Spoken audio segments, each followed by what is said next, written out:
Hi, I'm Kristal Hart, and welcome to the Kristal Hart Show. Today's topic is COVID-19 and your mental health.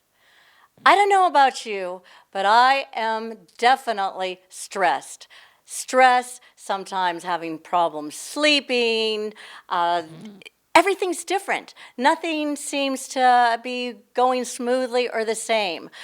From little things like here I am, traveling is different. I'm in Ohio. I'm trying to school little children, which that in itself is stressful. And then there's the big things. There's people who have lost their jobs. There's food insecurity. All of these problems due to this virus, and nobody knows when it will end or what the future holds.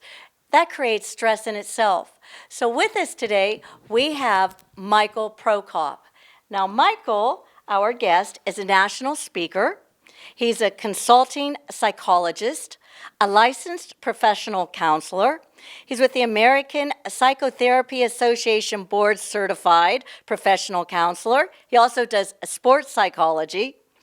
He specializes in grief and trauma therapy, relaxation therapy, anger management. Sometimes I think I could use that, especially when people don't want to wear their masks when in public places. And training, he does mental toughness training and more. So once again, our topic today is COVID-19 and your mental health. Now, first I wanted to point out that I read that 48% of Americans said they're anxious about the possibility of getting coronavirus, COVID-19, and 62% anxious about family or loved ones getting it. And this was a poll by the American Psychiatric Association Center for Disease Control and Prevention.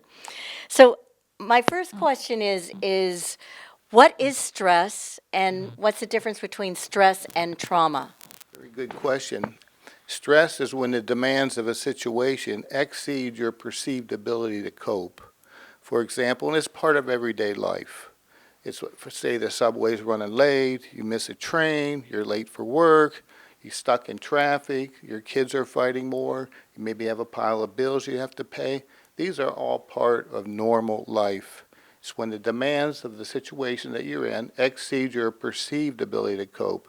And then you'll feel often jumpy, uptight, nervous, and you'll become obsessive a little bit with your thinking. But this is all within normal limits. That's what stress is.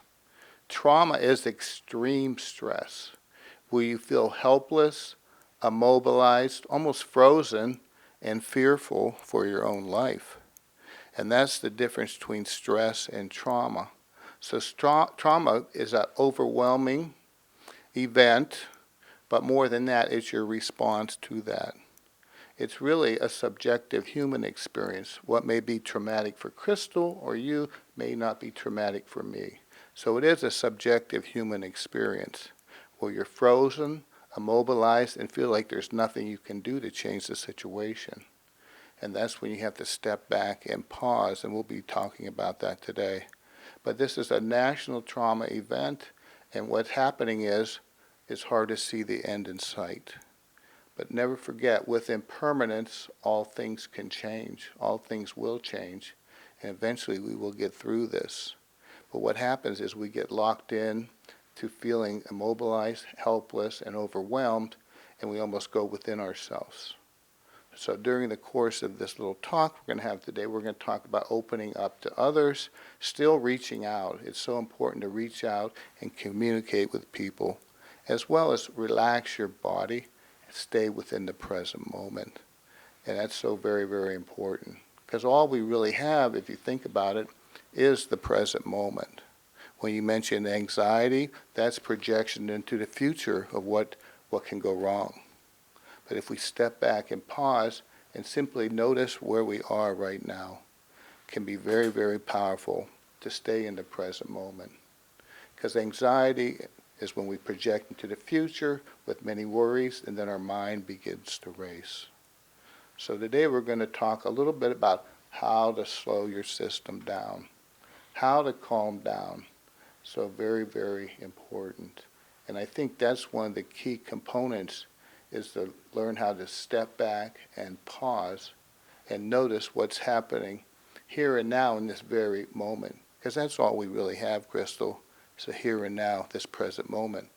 And the more we can begin to shift back and live our lives in this present moment, then we'll have a sense of safety again, knowing we can scan our environment and see that we are safe.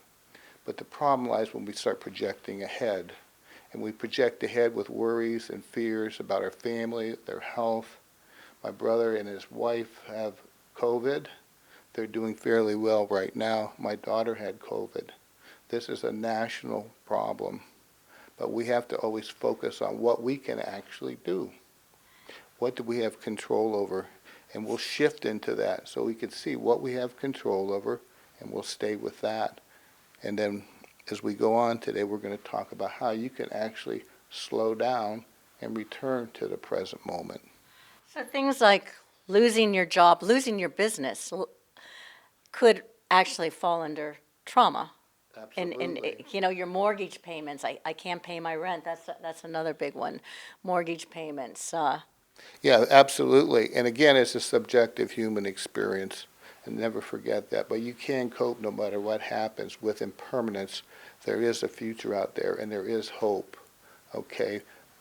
Hope is so very important. It gives one energy for the present moment. Just because you may accept your situation doesn't mean you're giving up hope. There are so many factors we have no control over. And sometimes we almost have to just go back and control our own breathing to slow our systems down.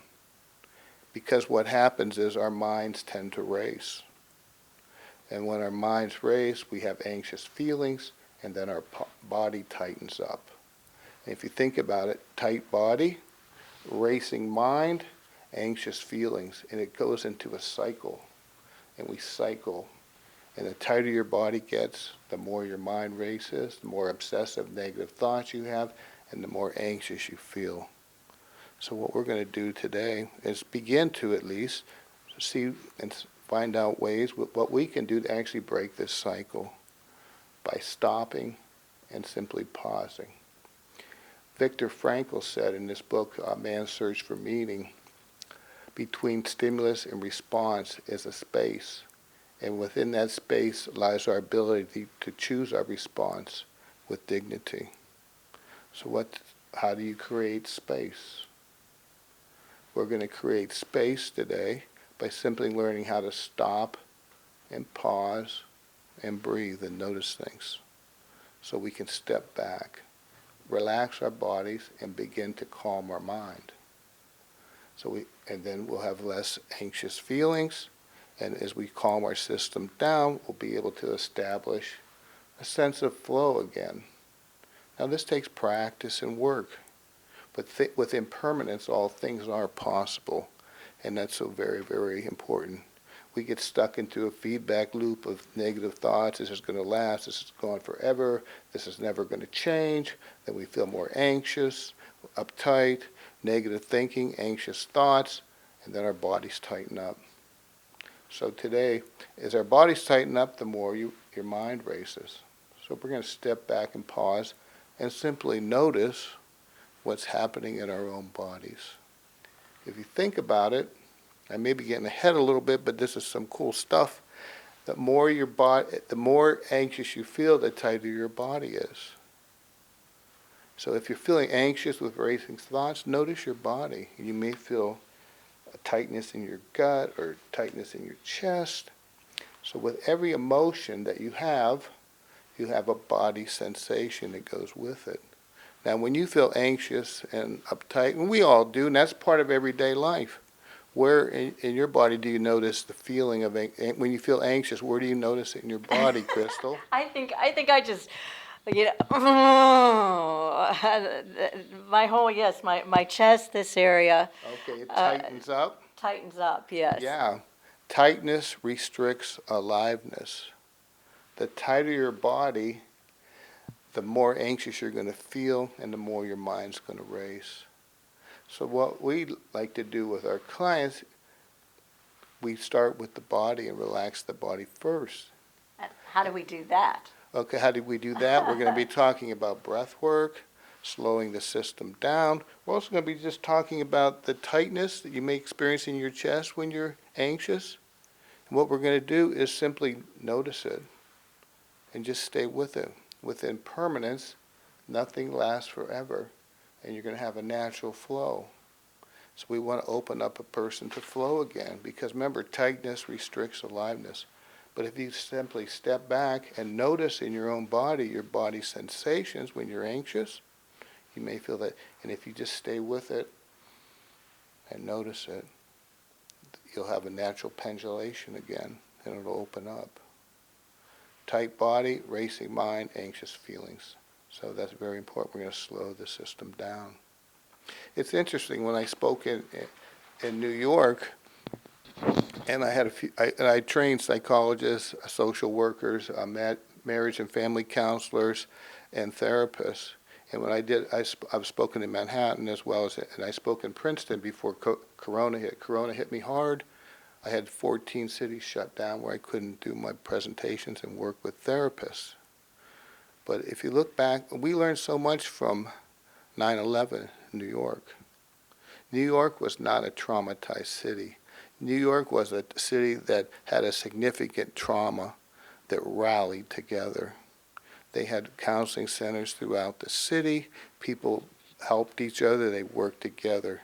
There was unity. So they were reaching out. It's different than Corona because people are almost afraid to reach out, and it locks them in. But what the protocol was initially for first responders for debriefing, they had to meet with the therapist or counselor after each shift, the firemen, the Red Cross workers in particularly, and they had to meet with the therapist, and they had to talk about what happened in details of what they experienced during their work shift. And do you think they felt better or worse after that? Probably a better. Actually, Maybe not. No, actually, what happens is they were so uptight, their minds were racing, their bodies were tight. When you're in that tight, tense situation, you ever get so angry with someone you couldn't remember their name? Yes. Okay, well, that's true with trauma. You get so uptight, so locked in to your anxious feelings, racing thoughts, that what happens is your thinking brain begins to shut down. When your body's so tight and tense, you feel overwhelmed. And they were asked to talk about what happened. And it was very, very difficult for them, and it actually caused them to be re-traumatized to a certain degree. These are the Red Cross workers. During debriefings, they were talking about what happened and in detail while they were still hyper-aroused, overwhelmed. So when that happens, when you're that overwhelmed, you almost lose your ability to generate speech, and that's in your thinking brain, the prefrontal cortex. But what happens is when you're uptight, like you couldn't remember your person's name when you were angry with, that part of your brain shuts down when you're under significant trauma. So a lot of the first responders actually felt worse at that time. Now protocol has changed with First Red Cross on how they deal debriefings with first they relax their bodies, slow things down, and it's okay if I put my hand on your shoulder, and they'll actually get in a circle and just rock back and forth a little bit and begin to slow their systems down. It's so very, very important. That felt good. Yeah, and that's part of limbic resonance. It's nonverbal. And so trauma is held in the nonverbal part. It's encoded in the nonverbal part of your brain. And that's so very, very important. So we're going to tap into that part of the brain by slowing our system down first before we talk about it. But when you try to rush the talk, what happens is people become overwhelmed, they become re-traumatized, and they actually feel worse. This is an overwhelming time. I feel overwhelmed. Absolutely. I just totally overwhelmed with everything. You know, I'm based out of New York City, and I also come back to Ohio. The traveling is just so difficult. You need this test and that test, and then you're here, and as I said, trying to school children and my mail. I keep thinking, oh, some of it gets forward, some of it doesn't, and everything just keeps adding up. So I could probably almost sometimes use your anger management classes because I just feel like I'm just ready to explode sometimes. Absolutely, because and if you notice where it starts in your body, and then notice that and stay with that, it's actually going to pendulate. And this is part of Peter Levine's work on somatic experiencing, which I help train people when I work with therapists and counselors across the country. But you always remember what you're experiencing is a normal response to a very abnormal situation in your life and across the country for most people. You may have trauma symptoms where you feel hypervigilant, uptight, racing mind, disturbing thoughts, and you get projects out into those where you feel almost very, very anxious. These are normal responses to a very abnormal situation that we're going through. Remember, trauma is extreme stress, where you feel like you're overwhelmed, immobilized, and frozen. So we're going to help you open up a little bit more and slow the system down. If you think about it, trauma is like a wound. It needs time, it needs a loving kindness from another person to heal. But it needs that. And when it does heal, you'll actually feel stronger knowing that you've been through something. No matter how bad things get, and I've had many traumas in my own life personally. My brother got killed in a motorcycle accident, number of things, untimely deaths in the family. But no matter how bad things get, always remember there's hope. You can accept things with hope and be grounded with a sense of gratitude for as long as you've had a person. But always remember what you're experiencing is normal. It's a human, normal response to a very abnormal situation that our country is in. My brother says that he's a physician, and he says, without hope, depression sets in. Mm-hmm.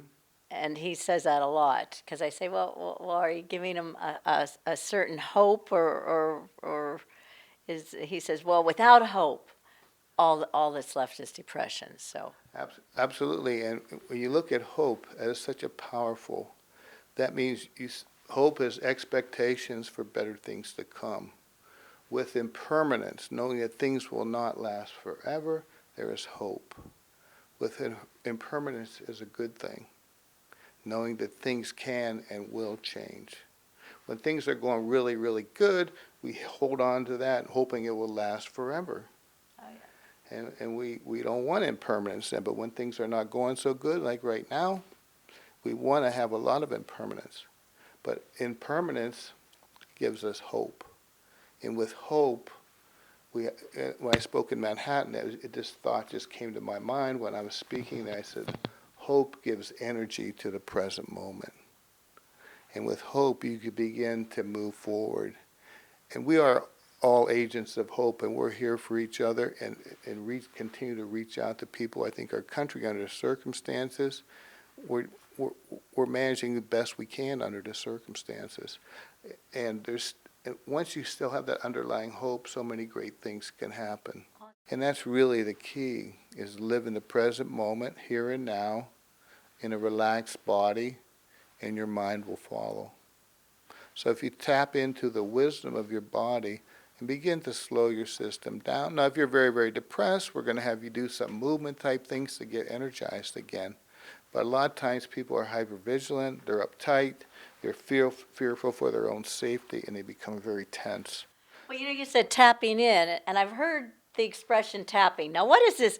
Or I know a girl at the station who has talked about tapping before. So, what is tapping? Okay, tapping is, and what we always try to do with clients, our first session, we don't want them to be overwhelmed by working with their trauma, by talking about it so much. We want to calm their system down first. And we teach two primary things the first session. One of them is tapping. So what I like well, it's kind of hard for you to do this, Kristal, but I like everyone in the audience to put your hands we call this the butterfly when we work with children. We call it tapping with adults. Some adults call it the butterfly. So what I'd like you to do is just rhythmically, you could actually follow me. Just tap each shoulder. That's it. Just take your time.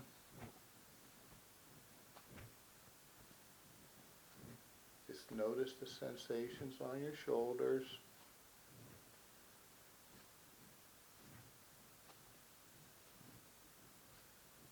Okay, we'll just do that for another 10 seconds. Is this slowing your body, mind down, Yeah, or? I'm gonna ask you a question, and then we'll see. Okay. Okay, just take a nice deep breath, and relax. Now notice your breathing. What do you notice about your breathing, Kristal? I know it's kind of hard with the mic, but I think it's deeper and slower. absolutely, and that's our goal, is to breathe slower, deeper, quieter, and more rhythmical. Because when we're uptight, tense, stressed out, we're breathing rapid, shallow. We're not getting a good breath of air, okay? And that helps, and it causes our body to tighten up and our mind to race even more. So we want to breathe deeper, quieter, more rhythmical, and with a nice sense of flow. And what we're doing with the tapping is we are integrating, this gets a little complicated, but we're integrating the different parts of your brain. The right hemisphere is where the trauma lies. It's nonverbal, it's body related, and it's also very vast and nebulous. There's no language for it. Your left hemisphere, and particularly your left prefrontal cortex, sense of organization, executive functioning, language, speech, positive energy. Okay? So what we do is we like our clients to think of the left hemisphere, left prefrontal, as the positive energy. We think of it as the sun. And then the right hemisphere, where the trauma lies, it's nebulous, it's cloudy, there's depression. There's a little creativity there too. Do you ever notice how a lot of artists are very depressed? Yeah, I do notice that. It's over. That part of their brain is functioning at much more than the left. So what we like to do when we were tapping, we were integrating the positive energy of the sun with the negative energy of the clouds in the right hemisphere, and we were going actually back and forth. And the sun was gradually burning off the negativity in clouds. And we were integrating our system, our left and right parts of our brain. And the more your system is integrated and can flow, because trauma, you get stuck. You get stuck in overwhelming thoughts, anxious feelings, and a tight body. So we're going to help the system gradually, ever so gently open up, so you can return to the here and now in a relaxed body. And we can all handle this present moment. It's when we look ahead so much, or back, but all we have is this very, very present moment. As we relax our bodies in this present moment, we're going to begin to put little present moments together. And then you're going to notice a sense of flow again. But yeah, tapping, and you can do this any time. You can stop it in your house and just stop and pause. And It's your tap. job. Yeah, you can put it on your app every hour or so, or whatever, or whenever the phone rings. Well, some people will be tapping all day, which is another problem. The phones can bring us out of the present moment. We become very distracted, and then we could talk another time about vicarious trauma and how that impacts us. Because the more news you watch, the more uptight you're going to feel, the more your mind's going to. I'd only suggest you watch the Kristal Hart show, nothing else. So you could always stop and pause and just tap and really notice the sensations. So very, very powerful. Uh-huh. Another thing that you can also do, which is so very, very important, is breathe slower, deeper, quieter, and more rhythmical. So notice your breath. I'm going to go ahead and give you a breathing test, and it's going to be hard for you, Kristal, but I'd like everyone to put one hand on their heart or on their chest and one hand around their navel, their belly. And I want you to just breathe naturally and notice your hands. Okay. Now breathe deeply.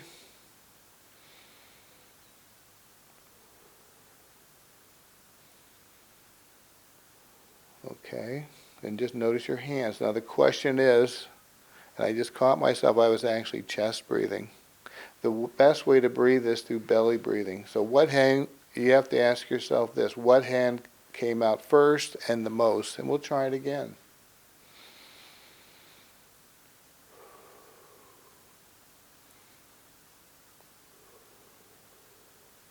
Was it your belly or your chest hand? And the proper way to breathe, to get a deep breath, is through belly breathing. Because what happens when you belly breathe, and you could practice in the house by just sitting and pausing and let your belly go out first, you're actually filling up the bottom parts of your lungs. And then you fill up the top part. So you're getting a full, deep, refreshing breath. So your system begins the oxygen it needs. So you can begin to slow down. But belly breathing is so very, very important.